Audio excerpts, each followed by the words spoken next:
Hi hello welcome to the paper cooking ചാനലിലേക്ക് എല്ലാവർക്കും സ്വാഗതം. ഇന്ന് നമുക്ക് കുറച്ച് നാരൻ ചെമ്മീൻ കിട്ടിയിട്ടുണ്ട്. അപ്പോൾ ഈ നാരൻ ചെമ്മീൻ നമുക്കൊന്ന് നല്ലോണം ഒന്ന് പൊള്ളിച്ചെടുത്താലോ. ചെറിയ ചെമ്മീൻ പൊള്ളിക്കുന്നത് പോലെയല്ല കേട്ടോ, നാരൻ ചെമ്മീൻ പൊള്ളിക്കുമ്പോൾ അതിന് പ്രത്യേക ഒരു ടേസ്റ്റാണ്. വലിയ ചെമ്മീനുമാണ്, അതുപോലെ തന്നെ അതിന് നല്ല ദശക്കട്ടിയുള്ള ചെമ്മീനാണ്. അപ്പോൾ അതിലേക്ക് നല്ല ഉപ്പും പുളിയൊക്കെ ഇട്ട് നല്ലോണം ഒന്ന് പൊള്ളിച്ചെടുക്കുകയാണെങ്കിൽ ആഹാ സൂപ്പറാ. അപ്പൊ നമുക്ക് വീഡിയോയിലേക്ക് പോവാം. നമുക്ക് ഇന്ന് കുറച്ച് നാരൻ ചെമ്മീനാണ് കിട്ടിയിട്ടുള്ളത്.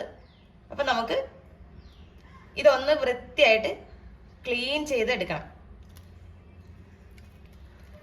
അപ്പൊ നമുക്കിത് വൃത്തിയായിട്ട് ക്ലീൻ ചെയ്തെടുത്തോണ്ട് വരാം. നമ്മുടെ നാരൻ ചെമ്മീനൊക്കെ കഴുകി നല്ല വൃത്തിയായിട്ട് ഇതിന്റെ നടുക്കത്തെ ആ ഞരമ്പൊക്കെ എടുത്ത് കളഞ്ഞിട്ട് വേണം നമ്മൾ എടുക്കാനായിട്ട്.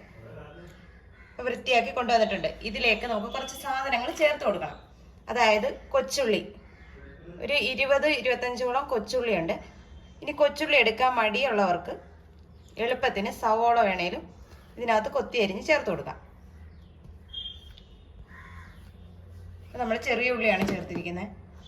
ഇതിലേക്ക് നമ്മുടെ ഇഷ്ടത്തിനനുസരിച്ച് തേങ്ങാക്കൊത്ത് ചേർത്ത് കൊടുക്കാം.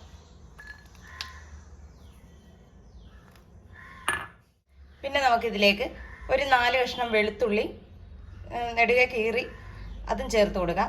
അതുപോലെ തന്നെ ഒരു വലിയ കഷ്ണം ഇഞ്ചി നമുക്ക് നീളത്തിലരിഞ്ഞത് അതും ചേർത്ത് കൊടുക്കാം. ഇതിലേക്ക് ഒരു 4 പച്ചമുളക് നെടുകെ പിളർന്നത്. നമ്മൾ മുളക് പൊടി ചേർക്കുന്നുണ്ട്, അതുകൊണ്ടാണ് 4 ചേർത്തത്. പിന്നെ നമുക്ക് അവിടെ ഇഷ്ടത്തിനനുസരിച്ച് കറിവേപ്പില മസ്റ്റാണ്, അത് ചേർത്ത് കൊടുക്കണം. ഇനി നമുക്കിതിലേക്ക് ഒരു 3 ടേബിൾ സ്പൂൺ കാശ്മീരി മുളക് പൊടി,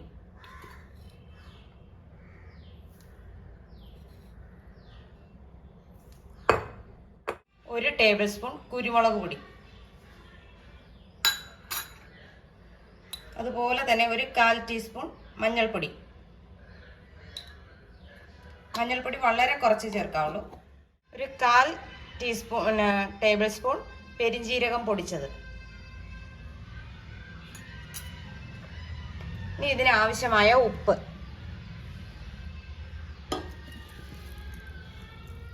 ഇതേ 2 കഷ്ണം കൊടംപുളി ഞാൻ വെള്ളത്തിലിട്ട് വെച്ചിട്ടുണ്ട്. ഇത് നമുക്ക് ചെറുതായിട്ട് കീറിയിട്ട് ചേർത്ത് കൊടുക്കാം.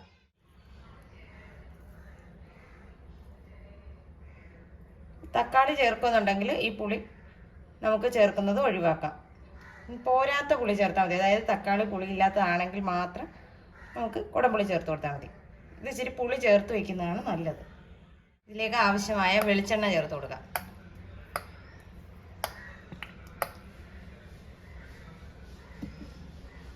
ഒരു 1.5 ടേബിൾ സ്പൂണോളം വെളിച്ചെണ്ണ ചേർത്തിട്ടുണ്ട്. ഇതിന് ശേഷം നമുക്ക് കൈവച്ച് ഇതെല്ലാം കൂടെ നന്നായിട്ടൊന്ന് തിരുമി യോജിപ്പിക്കണം.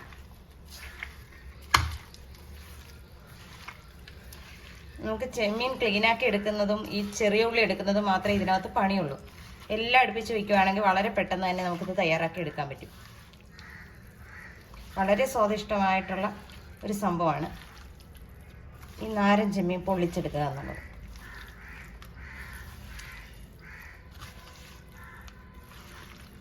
ചെറിയ ചെമ്മീനൊക്കെ പൊള്ളിക്കുന്നത് പോലെയല്ല, ഇതിനൊരു പ്രത്യേക ടേസ്റ്റാണ്.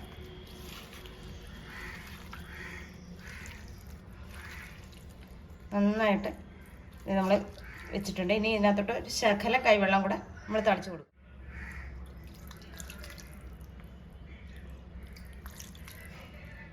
നമ്മുടെ ചെമ്മീനിൽ ഇച്ചിരി വെള്ളം ഊറി വരും. എന്നാലും ചെമ്മീൻ വേകാനുള്ള വെള്ളം നമ്മൾ വെച്ച് കൊടുക്കണം. ഒരുപാടൊന്നും ചേർക്കണ്ട. വീണ്ടും ഒന്നുകൂടെ ഒന്ന് മിക്സാക്കി കൊടുക്കാം.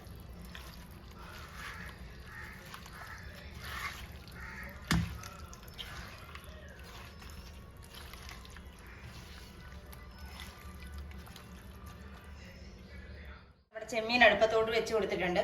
ഇനി ഇതൊന്ന് തിളച്ച് കഴിയുമ്പോഴത്തേക്ക് നമ്മൾ ഇനി ഇതിനകത്ത് സ്പൂണൊന്നും ഇടാൻ പാടില്ല. അപ്പം ഇനി ഇവിടെ ഇരുന്നതൊന്ന് തിളക്കട്ടെ. നമുക്കൊന്ന് മൂടി വെച്ച് കൊടുക്കാം. പാല് ഒരല്പം മാത്രം ചേർത്ത് കൊടുത്താൽ മതി. ഇഷ്ടമുണ്ടെങ്കിൽ ചേർത്താൽ മതി, നിർബന്ധമൊന്നുമില്ല. ഇനി അല്പം പച്ച കരിവേപ്പില നമുക്കിതിൻ്റെ പുറത്തൊന്ന് തൂവി കൊടുക്കാം. ഇനി തിളക്കണ്ട, നമുക്ക് സ്റ്റൗ ഓഫ് ചെയ്യാം. ഇത്രയേ ഉള്ളൂ നമ്മുടെ ചെമ്മീൻ പൊള്ളിച്ചതിൻ്റെ, നാരൻ ചെമ്മീൻ പൊള്ളിച്ചതിൻ്റെ പരിപാടി. അപ്പോൾ വീഡിയോ ഇഷ്ടമായാൽ ലൈക്ക് ചെയ്യാനും ഷെയർ ചെയ്യാനും കമൻറ്റ് ചെയ്യാനും മറന്നു പോകരുത്. നല്ലൊരു വീഡിയോ ആയിട്ട് കാണുന്നവരെ ടാറ്റാ ബൈ ബൈ.